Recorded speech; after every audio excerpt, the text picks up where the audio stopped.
U of M came out saying that they were doing a trial with AstraZeneca and Johnson & Johnson. A little bit later on. The first trial they announced was AstraZeneca, a little bit later on Johnson & Johnson, and they were doing signups individually on their research website. So I signed up with them, and I didn't hear back from them for about another month or two. Mm-hmm. So once again, kind of put it in the back of my mind until they reached out to me through email. Okay, so when you got that email, how long was it until you were able to go and get tested? Or sorry, not to get tested, but to be a part of the trial. What was that experience like? So I got the initial email at the kind of around the end of October, and I responded back. I remember responding back like within an hour. I was like, yes, I'm so interested. And she was very eager. Yeah. Very eager. And then she emailed me back saying, like, what's a good time to speak on the phone? And I remember the first time that we decided that we could speak, she kind of got backlogged during the day. She's like, is it fine if I reach out to you tomorrow? I was like, yeah, that's perfectly fine. And someone from the clinical trial reached out to me, and they started with screening questions. So this is the pre-screening they did before the actual screening at the clinical trial office, which is just to make sure that before we kind of waste time to go to the actual screening, that you're going to most likely qualify. So yeah, that was kind of the process from getting that email to actually starting the process of being enrolled. Okay, so when you went to take the trial, what was that experience like? What was the medical procedure? What happened? So the phone screening covered most of the stuff that they couldn't do at the actual screening, which is stuff that they could do without the actual screening. I don't know why I phrased like that, but they beforehand made sure that I was on hormonal birth control or not having sex. Pregnancy is discouraged during the actual trials. They made sure that my comorbidity, which is obesity, I am an obese woman, make sure that was under control. No, baby, not you curvy. I mean, I like to think that I'm curvy, but like in medical layman's terms, in medical terms, it's not always so glamorous. Okay, we get it. Yes, in medical terms, I am obese, and that does need to be controlled. I can't be.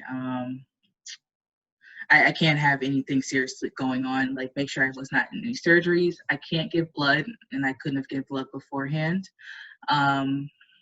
And make sure I don't have any serious allergies to any food or anything, any vaccine prior. Any vaccines I've ever taken, make sure I didn't have any serious allergic reactions.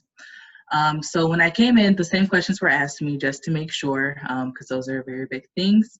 And then they took my weight, my height, and then I signed the informed consent before I even went in, but they make you sign it on hand with a study doctor in the room present to make sure that they answer all your questions. Like, you go page by page and just say, I accept, or I have a question. And at the end, they'll make sure that you have no questions. And even when you're signing it, you can, like, multiple times I stopped and say, hey, like, can I ask a question out there? She's like, yeah, go ahead. And she stopped what she was doing to answer the question. And so then you go through that process and you sign the informed consent, just making sure you have no further questions. And then they are very transparent about kind of what happens with your clinical visits. So, like, okay, so this is screening. Next up, we're going to do a pregnancy test. I did have to do a urine test. Wow. We're going to take your height and weight, and we're going to draw your blood. They take your blood, and then afterwards, they take your blood. You go in, and then actually either a physician's assistant or the actual physician comes in. And that's when they come in like full PPE. They have to do a PCR test. So they do a COVID nasal swab in one of your nostrils before they administer the vaccine. They don't actually. Does it really go all the way up to the back of your brain? Yes. Oh. The thing is, I've done a lot of COVID tests, which are self swabs, Mm-hmm. but they're designed to not, because they know you're not going to go that far back. Like they know, like you're not. So the swabs are designed to kind of catch it. But like when a physician does it, or like if you have someone actually do it, the swabs are skinnier than a self swab, but they go back there. So yes, that was highly uncomfortable. It's the first time I've ever had to actually have someone do it for me. But apparently she's like, "You're a trooper. You didn't even blink." I was like, "I've done a few self swabs, but this is nothing compared." So yeah, people say that's kind of the most uncomfortable part of the trial, not the actual shot. I was like, "Yeah, I can see that." And so after that, and the thing is, they put it in a vial and they don't test it. They don't test the test right away. If I develop any symptoms of COVID up to 3 days after I get that test, that's when they will pull it and they'll test the sample to make sure is it COVID or is it possibly vaccine symptoms or vaccine side effects. I didn't get anything that the side effects I got did not warrant them actually testing my COVID sample. But that is why they take it. The next time I get my second shot, the same procedure will happen. They will do a PCR test, but they won't actually test it unless I get COVID symptoms, to where they will actually pull it out and test it. Wow. And then after that, I got my first shot. They give you your first shot, put a little Band-Aid on it, and then they'll stick around the actual room for a few minutes to kind of check you out and make sure you're doing okay. But I actually could not leave the exam room, until 15 minutes afterwards, just to make sure that I don't have any allergic or adverse reactions. They write the time on the door and the little whiteboard of the time you can leave. And after my time, I just got up and walked out. They checked me out and I was on my way. Just to backtrack, this test rather, was a placebo base. So you didn't know if you were going to get the actual vaccine or not. So tell me, from your understanding, how did that work? So this is a double-blind placebo-based study. So neither the study doctors, nor the clinical team, nor I know if I actually got vaccinated or not. At some point it will be unblinded, but I asked my doctor when, she's like, it's not for the foreseeable future. So there's a 66% chance I received the vaccine, the experimental vaccine, or a 33% chance I received a saline-based shot.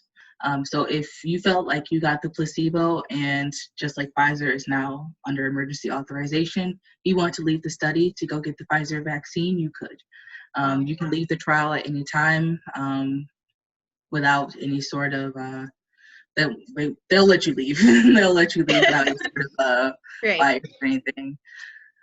How did the doctor or nurses who gave you your shot, how did they tell you, okay, this is how you're going to know that you got the vaccine, this is how you'll know if you got the placebo? Hey guys, Gabby here. I just wanted to jump in and make a quick clarification. So my question was specifically regarding Alex's vaccine trial, and her answer is specifically regarding her vaccine trial.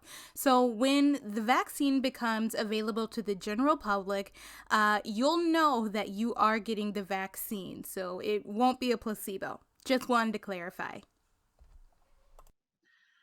So that's not something that they can outright say, because the side effects are kind of expansive and they don't happen to everyone. If I would have gotten no side effects, that doesn't mean I didn't get the vaccine. And if I did get side effects, it's a possibility it could actually be coronavirus, which is why they do the PCR sample. So they couldn't say that, but they did give me the side effects of the actual vaccine before I took it, which is fatigue, headaches, muscle soreness, and there is a chance of fever. So they did kind of let you know to, be prepared for that. Make sure you have some Tylenol around the house. Make sure you have some food. You could have side effects. So they were very upfront with that information, but they couldn't tell you, they didn't say like, if you get this, this, and this, you got the vaccine, because there's multiple, because it is a double-blind controlled study, there's multiple factors of why you can be having one or more symptoms. Yeah. So you have to be, I would assume you have to be careful with that. So they didn't tell me like, you get this, and this. It's that. Just more of this, the side effects of the vaccine. What were the symptoms that you had that said, okay, I think I got the vaccine? What happened? So at first, like, I really felt nothing. Like, even when like it was like a pinch when I went to my arm, but like even afterwards, the first 15 minutes, it was like, I don't even feel like muscle soreness. And I usually feel that with the flu shot. Like, I don't think I got it. So I drove home thinking I was the 33%. And I remember I got some Popeyes. I went to Popeyes. Yep. And I came home and I ate, and then I went to sleep because I had Popeyes. And I remember I woke up and my arm was starting to feel like sore, but there was just a metal object in there. I'm sure that'd be sore either with the saline solution or the vaccine. So I wasn't really like, I didn't really like know heads or tails at that point.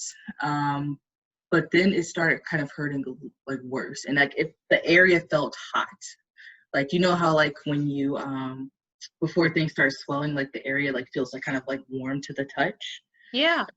Area felt hot. Like you could tell it was swelling. I was like, oh, okay. That's helpful. And then I realized I was starting to feel cold, but my heat was definitely on and it was like at 80. So I shouldn't feel cold. And I went to bed and I woke up around midnight and it felt like my bed was a sweat lodge. And so I got up, I got a glass of water, and I was like, I should probably take my temperature. And my temperature when I originally took it was 99.3. I was like, that's above where I'm usually at. I think I'm running a low-grade fever. And I thought about this because I actually called my friend on FaceTime that night. I was like, it feels so weird to be excited to have a fever. Like any other time this year, I would have been freaking out in the bed crying. But this particular day, I was like, there's a really good chance I got vaccinated.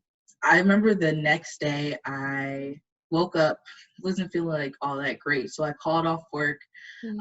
My arm was still hurting and it still felt hot. And my fever didn't spike again until around the afternoon. I took more Tylenol and I didn't have to take Tylenol after that. My fever broke around that evening. So it was less than 24 hours after onset. Good. So yeah, it was a very short time period. Like that was one day that I felt sort of crummy. Like I watched coronavirus. I know what it does. Like it was nothing compared to what mom went through. You do have to get both shots for it to gain full immunity, where it needs to be. So there is a target timeline. Like I did have to get it on a specific day. I chose that day because it was just most convenient for me. But there is a timeline where you can get it. But if you just kind of got one shot and just the side effects kind of threw out the game and you didn't want to go through that again, there is a chance that there's a high chance you're not getting the full effects of that vaccine and you may actually end up with coronavirus down the line. So I think that is the one thing that they did stress to me, said this is a 2-shot thing and you're not going to reach your full immunity until after your second shot. So what was the reaction? I know you talked about it a little before, but what was the reaction of your family when you told them, hey, I'm getting vaccinated? What did they say? The majority of them were, why? They were just kind of like, why would you do that? Like, they really want to get into my mindset, just like you did. I remember I told you, like, you kind of want to get into my mindset, like, why would you sign up for something like that? And I was very happy to kind of, because I know that my mindset and my viewpoints, like, if I even convince one person to even think about getting vaccinated, then I did what I wanted to do by participating. So it was a very weird conversation to have with some of my family members, and especially my mom. My mom, who even went through it, like, she was just like, are you sure? I'm just like, yeah, like I'm sure. I've made up my mind. She supports me at the end of the day. Um, there was there was even some contention in my with some of my family members with me doing this. One particular member got very, very upset. They do believe that this vaccine is meant to hurt Black people instead of help them. So there was contention in one particular member of my family, close member of my family. So that hurt, but at the same time, I can't blame it from where it's coming from. What do you say to the person who thinks all of this is a lie? Everyone is not in cahoots about a global pandemic, for an election or for the U.S. government. Like, everyone is not going to be in cahoots about a global pandemic of this size that's affected this many people for just one capacity. And I think that's just the human race trying to fathom something that's so big, something that's so major, something that's so world view changing and life changing. And I think that's a defense mechanism for a lot of people to saying that this is not real, this is not as big as they say that it is. And I would say to people who don't think that this is all real and stuff like that, to you have to open your eyes and open your heart, even if it scares you, even if it goes, sometimes you have to open yourself up, even if it goes against kind of every bone you have in your body, because ignorance is not bliss. There's currently people in the hospital in ICU that didn't think this was real, this was a thing, and is currently fighting for their lives. Ignorance is not bliss in situations like this. So I would say, just like I would about any sort of vaccine you would ever get, give yourself that information, give yourself that power, give yourself that knowledge, and make an informed decision.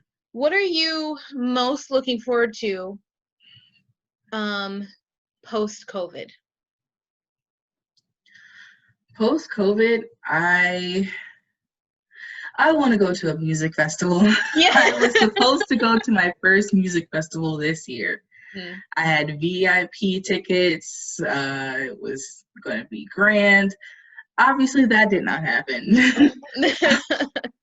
I really want to go to a music festival, and even like something big as that, like something that was supposed to be my goal this year anyway. Like, yeah, I want to do that, but also like I yearn to just, be able to go to the movies with my Grammy or my mom, just sit in the movie theater. Yeah. So thank you, especially for being so brave in doing this. I mean, my gosh, I'm proud of you, girl. I'm really proud of you.